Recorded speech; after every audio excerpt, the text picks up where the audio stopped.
உங்களுக்கு ஒரு மதம் மட்டும்தான் தேவை கூடாது. மைனாரிட்டிலேயே நீங்க மைனாரிட்டிஸை பார்க்க கூடாது. கிறிஸ்தவ மக்களும் மைனாரிட்டி தான். அவங்க சொல்றாங்களா 10 கிறிஸ்டியன் இந்தியன் வரானா 10 முஸ்லீம் நான் பாகிஸ்தான் அனுப்புவேன் அப்படின்னு மோடி சொன்னார்னா தூக்கில போடுங்க. ஏங்க அங்க இருக்கிற சீக்கியர்கள்லாம் அழுதாங்க. குருத்வாரெல்லாம் ஒழிச்சுட்டான் பாகிஸ்தான்ல. ஒரு குருத்வாரா கிடையாது. குருநானக் பிறந்த ஊர் தெரியுமா? பாகிஸ்தான். ஏன்னா இந்திரா காந்தி பவர்ஃபுல். எமர்ஜென்சியை கொண்டு வரலாம், 10 லட்சம் பேர் தூக்கில போடலாம், எல்லாரையும் ஜெயில போடலாம். காமராஜர் இறந்ததுக்கு காரணமா இருக்கலாம். மனது வருத்தப்பட்டே இருந்தார் காமராஜர் இறந்து போனதுக்கு காரணம் எமர்ஜென்சி. இந்தியாவோட எதிரிகள் பாகிஸ்தான்ல இல்ல, காஷ்மீர்லயே இருக்காங்க. இந்த குடும்பமே இந்தியாவுக்கு எதிரி குடும்பம். நல்லா தின்று கொழிச்சது. ஃபரூக் அப்துல்லாலேருந்து 60 வருஷமா தின்று கொழிச்ச குடும்பம். நீ பாகிஸ்தான்காரனுக்கு ரூபா நோட்டு அடிக்கிற மிஷினை விற்கும் போதே உன் பவுஷனுக்கு தெரியுமே உன் லாயல்ட்டி எங்கன்னு. எந்த கவர்மெண்ட் வித்துது? பிஜேபி கவர்மெண்டா வித்துது? நோட் அடிக்கிற மிஷினை வித்தீங்களே பாகிஸ்தானுக்கு. அவன் கல் நோட்டை ஆட்சி உள்ள தரணும். பலுச்சிஸ்தான்ல மோடி ஹீரோ. அந்த ஊர்ல எல்லா வீட்லயும் இந்திய கொடி பறக்குது. பாகிஸ்தான் கவர்மெண்ட் ஒன்றும் பண்ண முடியல. டொனால்ட் ட்ரம்ப் சொன்னாரு மோடிட்ட, பாகிஸ்தானை 10 உடச்சு காட்டுமான்னு கேட்டாராம். முதல்ல மோடிக்கு 400 சீட்டு வரும் நம்பாதீங்க. அதெல்லாம் பகல் கனவு. 400 எல்லாம் வந்து எனக்கு தெரிஞ்சு ஹையஸ்ட் சீட் ராஜீவ்காந்தி தான் வாங்கினான்னு நினைக்கிறேன். 370.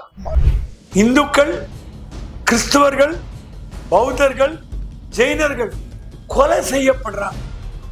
பாகிஸ்தான் சுதந்திரம் வந்த பொழுது இந்துக்கள் பாப்புலேஷன் 20%. இப்ப 2% இருக்கு. அமெரிக்கா ஆதரவு பெற்ற ஒரு அரசியல்வாதி இந்தியாவை கை காட்டணும்னா முதல்ல கை காட்டுறது கெஜ்ரிவால். கம்ப்ளீட்டா ஃபண்டிங் முழுக்க அவருக்கு அமெரிக்கா தான். கெஜ்ரிவால் மேல ஊழல் குடிச்சாரு. கவிதாலேருந்து ஆரம்பிச்சு சவுத் பிளாக்ல இருந்து எல்லாம் ஊழல் குடிச்சாரு. அந்த மணி தேச விரோத சக்திக்கு பயன்பட்டுதா இல்லையான்னு கண்டுபிடிக்கல. தப்பு. 3 கட்ட தேர்தல் முடிஞ்சிச்சு. இன்னைக்கு மோடி அவர்களும் பரபரப்பா அகமதாபாத்ல போயிட்டு ஓட்டு எல்லாம் போட்டுட்டாரு. நீங்க அவருடைய வெற்றி வாய்ப்பு எல்லாருமே 400 சொல்லிட்டு இருக்காங்க. பட் ஆனா எதிர்கட்சிகள் எல்லாருமே என்ன சொல்றா, 3வது முறையா மோடி வந்துட்டாருன்னா அரசியலமைப்பை மாற்றிடுவாரு அப்படின்றாங்க. முதல் கொஸ்டின் அதான் வைக்கிறாங்க. முஸ்லிம்களை பத்தி ஒரு மிக தீவிரமா ஒரு கடுமையா ஒரு குற்றச்சாட்டுகளை வச்சுட்டே வராருன்ற அந்த குற்றச்சாட்டையும் பாத்தீங்கன்னா காங்கிரஸ் தரப்புலயும் சொல்லிட்டு இருக்காங்க. இந்த சிஏஏ என்ஆர்சின்றது மூலமா வந்து முஸ்லிம்கள் விரட்டப்படுவாங்க அப்படின்ற அந்த ஒரு குற்றச்சாட்டுகளை வைக்கிறாங்க. நீங்க ஒரு பார்வையாளரா இதுக்கு என்ன பதில்? ஏன்னா ஒவ்வொரு தடவையும் சிஏஏ என்ஆர்சி வந்து பிஜேபி வந்து நாங்க இதெல்லாம் முஸ்லிம்களுக்குலாம் ஒண்ணு இல்லைன்னு சொன்னாலும் இந்த குற்றச்சாட்டுகள் திரும்ப திரும்ப வந்துட்டே இருக்கு. முதல்ல மோடிக்கு 400 சீட்டு வரும் நம்பாதீங்க. அதெல்லாம் பகல் கனவு.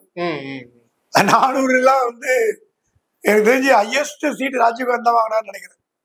370. மெஜாரிட்டி மோடி ஃபார்ம் பண்றாரு. அதுல ஒன்றும் சந்தேகம் கிடையாது.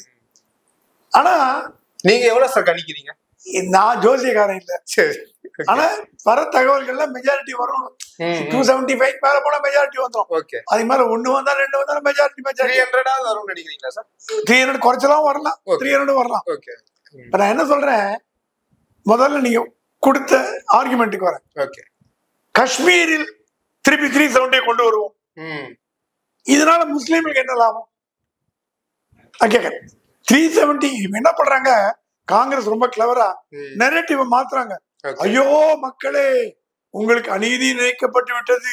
370 சிஏஏயும் உங்களை கொலை செய்கிறது, நசுக்க பார்க்கிறது, உங்கள் உரிமையை பறிக்கிறது, உங்களை நாட்டை விட்டு வெளியேற்றுகிறது.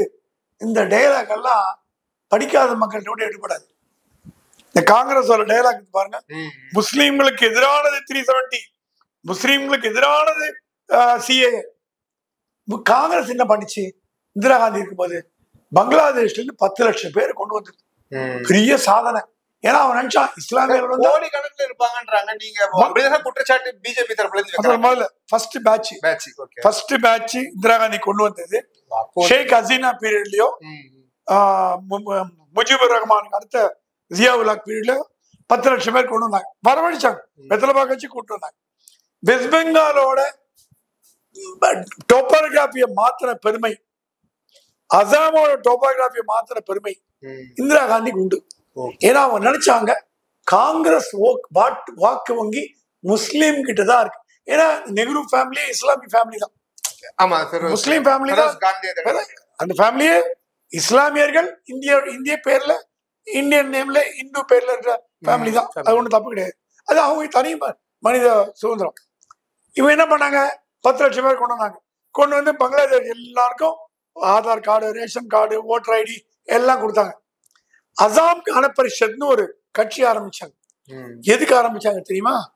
வெளிநாட்டில இருந்து வந்த இஸ்லாமியர்கள் படையெடுப்பை தடுக்கணும்னு ஆரம்பிச்ச கட்சி தான் அசாம் கணபரிஷத். அசாம்ல வெளிநாட்டுல இருந்து ஆட்களை கொண்டாந்து புகுத்த ஆரம்பிச்சா இந்திரா காந்தி. காங்கிரஸ் கட்சி ஓட்டுக்கோசரம். மோடி வந்து நேபாள்ல இருந்து 10 லட்சம் இந்துக்களை கொண்டாந்து இந்தியாவில செட்டில் பண்ணாங்கன்னா, எப்பா மோடி ஓட்டு அரசியல் பண்றாருப்பா, நேபாள்ல இருந்து இந்துக்களை தூக்கி நட்டாருப்பா, இந்துக்கள் எல்லாம் தூக்கி வந்து பஸ்ஸா லாரி லாரியா தூக்கி வந்து குடியுரிமை கொடுத்து இந்துக்கள் ஓட்டு பாரதிய ஜனதாக்கு வரும், முஸ்லிம்கள் ஓட்டு காங்கிரஸுக்கு போகுன்ற நம்பிக்கையே தவறானது. எல்லாருமே படித்தவர்கள். இஸ்லாமியர்கள் அவ்வளவு சுலபமா நீங்க ஏமாத்த முடியாது. எல்லாம் குவாலிஃபைட் பீப்புள். அவங்க யாருக்கு இன்ட்ரெஸ்டோ அவங்க போடுவாங்க. நீங்க இந்த ஓட்டுல மைக்கி, பேச்சுல மைக்கி, அதெல்லாம் மைனாரிட்டி மக்களை இனிமேல ஏமாத்த முடியாது. அப்படி பாத்தீங்கன்னா மைனாரிட்டி எவ்வளவு பேர் பிஜேபியில இருக்காங்க? திராவிட முன்னேற்ற கழக கட்சியே இந்து கட்சி தானே. 10% தான் கிறிஸ்டியன் முஸ்லிம்ஸ் இருக்காங்க, 90% இந்துக்கள் தான் அவங்க கட்சி. கட்சி வேற, மதம் வேற. RSS மாறிட்டு வருது. சரி போடுவோம். காஷ்மீர்ல என்ன நடந்தது? இந்துக்கள் விரட்டப்பட்டார்கள். காஷ்மீர் பண்டிட்டுகள் ஒருத்தர் வாய் திறந்தாங்களா? அவங்களும் இந்தியர் தாங்க, உங்க வீட்டு பக்கத்து வீட்டுக்காரர் தாங்க, வெளிநாட்டுக்காரன் இல்லைங்க. கொலை செய்யப்பட்டார்கள், கற்பழிக்கப்பட்டார்கள், படும் கொலை, ஜெனோசைட் நடந்தது காஷ்மீர்ல. அடித்து விரட்டப்பட்டார்கள் பண்டிட்கள். உலக நாடுகள் ஒண்ணு வாய திறக்கல. இப்ப பேசுது எல்லாம் அமெரிக்கா, ஆஸ்திரேலியா, கனடா, இங்கிலாந்து எல்லாம். ஐக்கிய நாடுகள் சபையில எடுத்து கூட இல்லை ரெசல்யூஷன். ஏன்னா அவ்வளவு கேவலம் இந்தியான்னா. இப்ப காஷ்மீர்ல அமைதியா இருக்கு. அது உங்களுக்கு பிடிக்கல.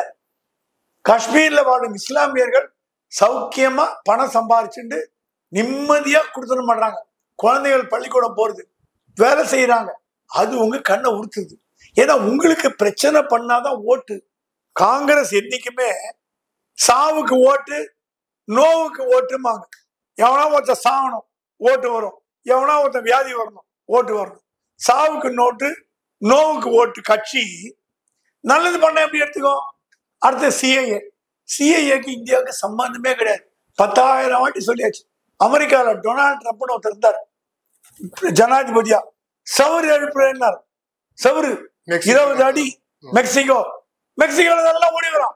ஏன்னா அமெரிக்கால வேலை வாய்ப்பு அதிகம், நல்ல ஒரு செல்வ செழிப்பு நாடு. மெக்சிகோல பஞ்சம், சாப்பாடுக்கே வழி இல்லை. 1,00,000 பேர் வரான், வந்து நேரம்.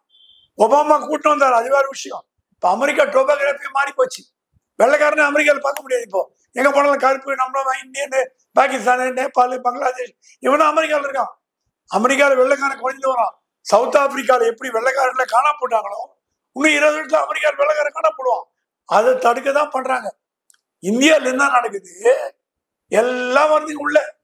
ரோஹிங்கியா முஸ்லிம்ஸ்ல இருந்து, பங்களாதேஷ்ல இருந்து, பாகிஸ்தான்ல இருந்து, பர்மால இருந்து எல்லாம் உள்ள வருது வராங்க. சரி, அது கூட விட்டுருங்க.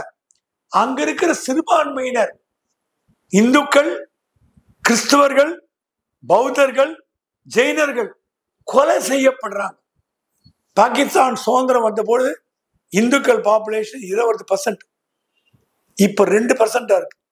இந்தியா சுதந்திரம் வந்த போது இருந்த இஸ்லாமிய பாப்புலேஷன் 200 மடங்கு ஆயிருக்கு.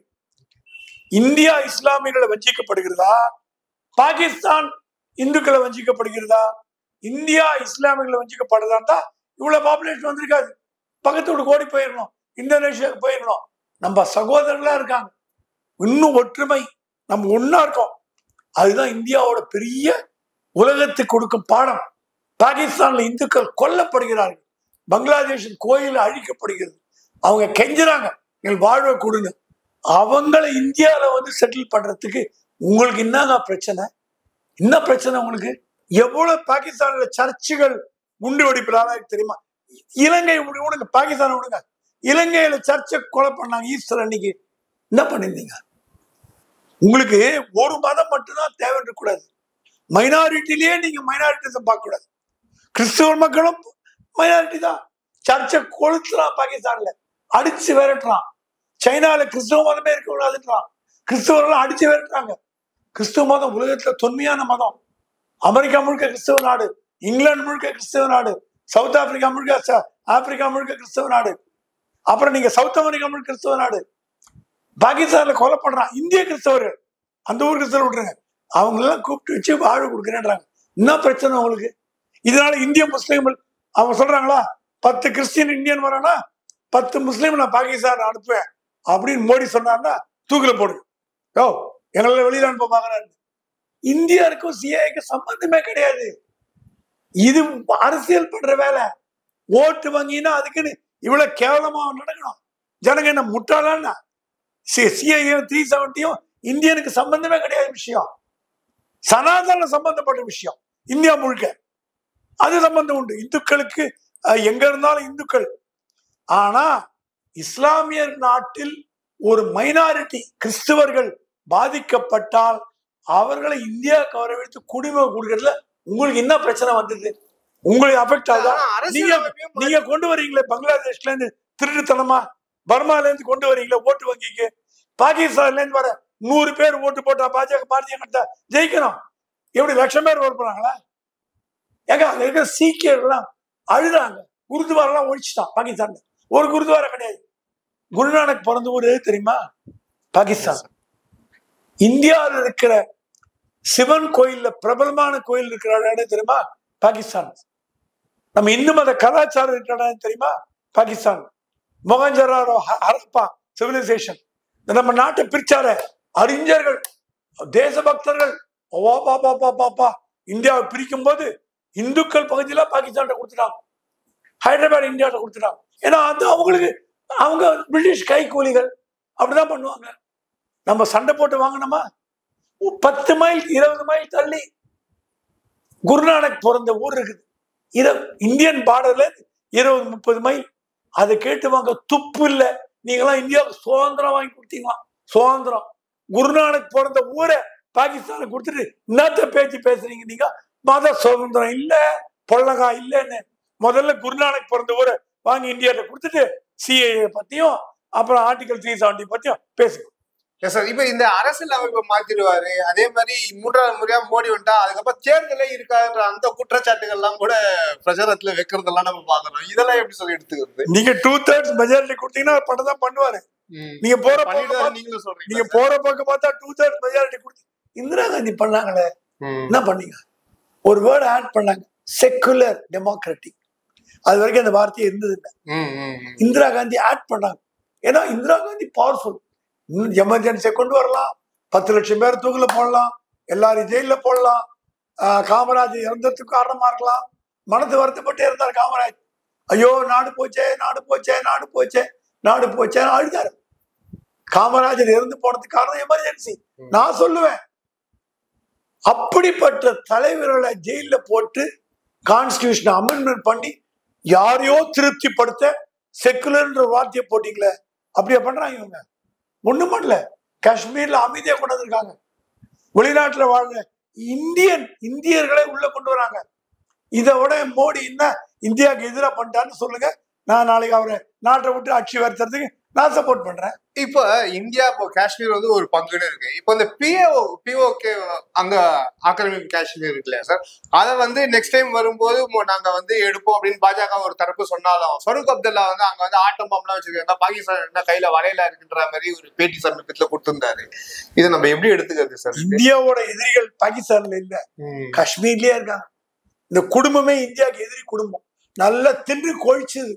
ஃபரூக் அப்துல்லால இருந்து 60 வருஷமா தின்று கொழிச்ச குடும்பம் ஷேக் குடும்பம்.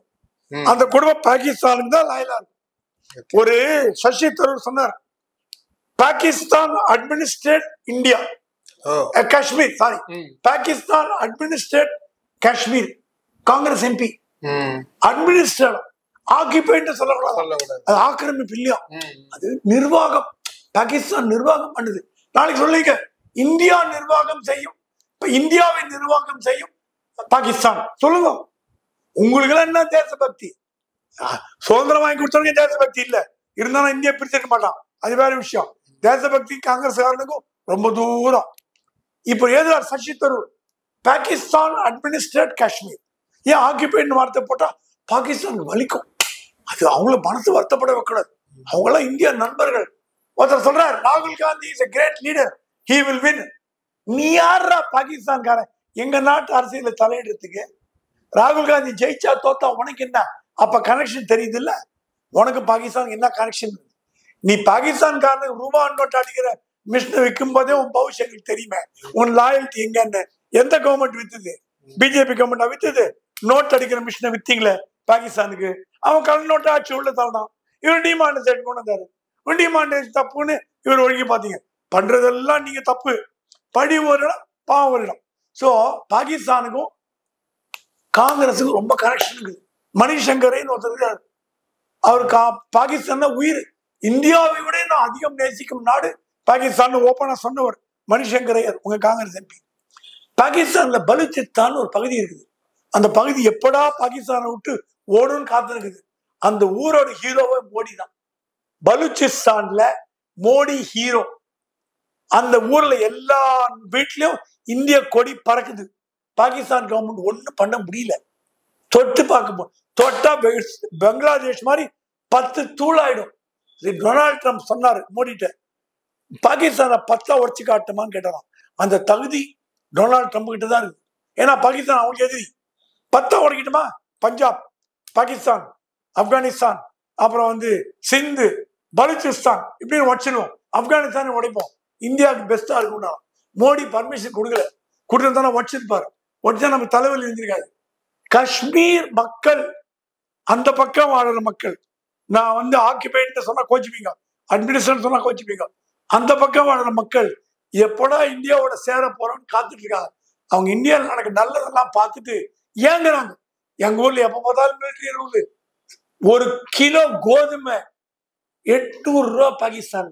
செக் பண்ணி பாருங்க, கேட்டு பாருங்க ஃப்ரெண்டுல. 800 ரூபா ஒரு கிலோ கோதுமை. கல்யாணத்துல சாப்பாடு சொல்றாங்களாம், ஒரு ஐட்டம் தான் பரிமாறணும். எப்படா இந்தியாவோட சேருவான்னு காத்துருக்கிறான். விட்டா நாளைக்கு காத்தால வந்துடும் பாருங்க. நீங்க போய் பில்ட்டியை வச்சு பிடிக்க வேணாம், அவனே ஓடி பாடுற திறந்து விட்டு நம்ம எல்லாம் ஒண்ணுவான். அந்த லெவலுக்கு 5 வருஷம் நடக்க போகுது. அடுத்த 5 ஆண்டுகள் இந்தியா எப்படி போறதுன்னா வெளிநாட்டு கொள்கையில பரந்த அகண்ட பாரதமா ஆகிறதுக்கு வாய்ப்பு உண்டு, கண்டிப்பா வாய்ப்பு உண்டு.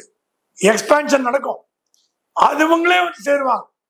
நீங்க போய் யாரையும் பிடிச்சி எடுத்துக்க வேணாம். இந்தியாவோட வளர்ச்சியை பார்த்து அவங்க எல்லாம் ஆச்சரியப்பட்டு இருக்கிறாங்க. பாகிஸ்தான்ல விட்டு அடுத்தது பிரைம் மினிஸ்டர் மோடி ஹெல்ப் பண்ணுவாங்க போல இருக்குது. அங்க எவனும் 2 நாளைக்கு மேல பிரைம் மினிஸ்டர் இருக்குது இல்ல. ஸ்ரீலங்கா பவுட்ஸா நம்ம பார்த்துட்டு இருக்கிறோம், தினம் பிரைம் மினிஸ்டர் மாறுறான். பக்கத்து நாடுகள்ல க்ஷீணமா போச்சு. 10 பைசா பணம் கிடையாது, நம்ம கொடுத்தாதான் பணம் சாப்பாட்டுக்கு வழியெல்லாம் கிடக்கு. நம்ம இந்தியாவோட வளர்ச்சியை கண்டு அபரீதமா இருக்குது. பாகிஸ்தானுக்குள்ள நீங்க ஒண்ணும் பண்ண வேணாம், அதுவே உங்ககிட்ட சேரும். எப்படி நம்ம கையை விட்டு போறதுக்கு காரணமா இருந்தாங்களோ, அவங்க ஆட்சியில் இல்லாத போதே நம்ம கையை விட்டு போன பாகிஸ்தான் நம்ம கிட்ட வரும். ஒண்ணுதீங்கன்னா பாப்புலேஷன் டெமோக்ரஸி ஏறு இறங்கும். அது ஒண்ணுதான் பயப்படுறாங்க மத்திய அரசாங்கம். இல்ல என்னைக்கோ உள்ள கொண்டாந்து சேர்த்து விட்டுருப்பாங்களே. இப்ப இந்த கெஜ்ரிவால் அவர்களுடைய கேஸுக்கு போயிடுவோம். எண்ணெயை விசாரிக்கணும்னு சொல்லி டெல்லியோட துணைநிலை கவர்னர் உள்துறை அமைச்சகத்துக்கு லெட்டர் போட்டிருக்காரு. இது எப்படி பாக்குறது? ஏன்னா வெளிநாட்டுல இருந்து பணம் வாங்குறதெல்லாம் விசாரிக்கணும், வெளிநாட்டுக்கு ஆதரவா செயல்பட்டு இருக்காரு அப்படின்னு சொல்லி ஒரு குற்றச்சாட்டுகள் எல்லாம் வச்சிருக்காங்க. இதெல்லாம் இந்த அண்ணா ஹசாரேன்னு ஒருத்தர் இருந்தார். அவர் இன்னும் இந்தியாவில நீதி நேர்மை நியாயம் போராடுறவர், பாவம் வயசானவர். அவரு காங்கிரஸ் கவர்மெண்ட் எடுத்து ஒரு போராட்டம் பண்ணார். அப்ப காங்கிரஸ் கவர்மெண்ட் ஊழல் கவர்மெண்ட் தான் இருந்தது, மன்மோகன் சிங் கவர்மெண்ட். அந்த ஊழல் கவர்மெண்ட் எடுத்து பிரச்சாரம் பண்ணும்போது கூட துணைக்கு போனவர் தான் கெஜ்ரிவால். கூட துணைக்கு போனவர். அவர் ஒண்ணு பெரிய ஒரு தியாகி எல்லாம் கிடையாது, ஐஆர்எஸ் ஆபீசர். அண்ணா ஹசாரே முகமா இருந்தவர் ஜெனரல் வி.கே. சிங். இப்ப பாரதிய ஜனதா கட்சியில மந்திரியா இருந்தார், அவரும் கூட இருந்தார். அப்ப அவரு கட்சியில் இல்லை.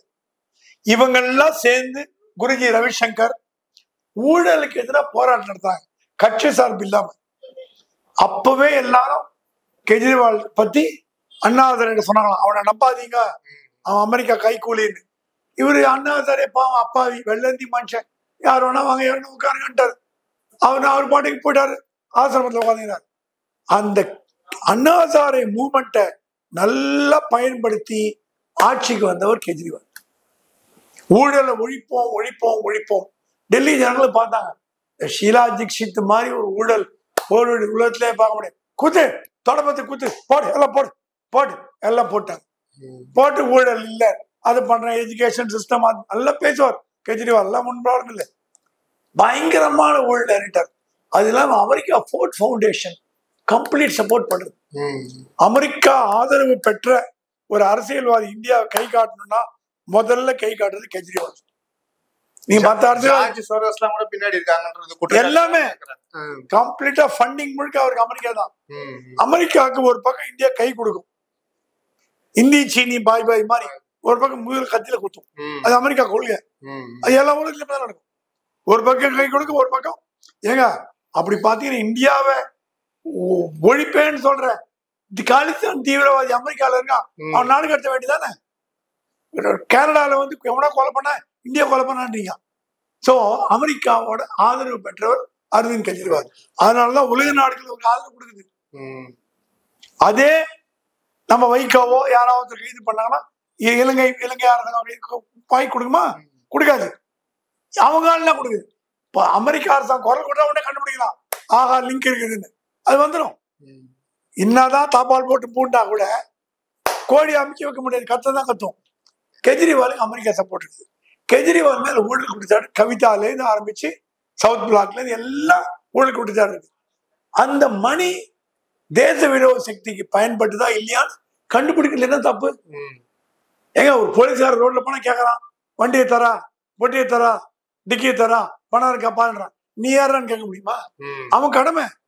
போலீஸ்காரன் வந்து வண்டி திறந்தான் ஆகணும், பொட்டி திறந்த காட்டுதான் ஆகணும். அப்படி என்னைய வந்து பண்ணி நீங்க உள்ள மடியில கணனையா பயப்படுறீங்க? நீங்க தான் நேர்மையான கட்சி ஆச்ச, பார்த்துட்டு போட்டோம். கவர்னர் ரெக்கம் பண்றாங்க, கவர்னர் சந்தேகம் இருக்கு. டெல்லி கவர்னர் சந்தேகம் தான் சொல்றாரு. அடுத்தது போலான். ஏன்னா உலகம் முழுக்க பார்த்துட்டீங்கன்னா போதை, ட்ரக்ஸு, தீவிரவாதம், கள்ளப்பணம், பிஎம்எல்ஏ, கருப்பு பணம் இதெல்லாம் ஒட்டி பிறந்தவைகள். இடி இருக்கிற இடத்துல இன்கம் டேக்ஸ் ரைடு வரும், இன்கம் டேக்ஸ் ரைடு இருக்கிற இடத்துல என்ஐஏ வரும், என்ஐஏ இருக்கிற இடத்துல சிபிஐ வரும். இதெல்லாம் ஒண்ணு ஒட்டும், லிங்க் ஆகும்.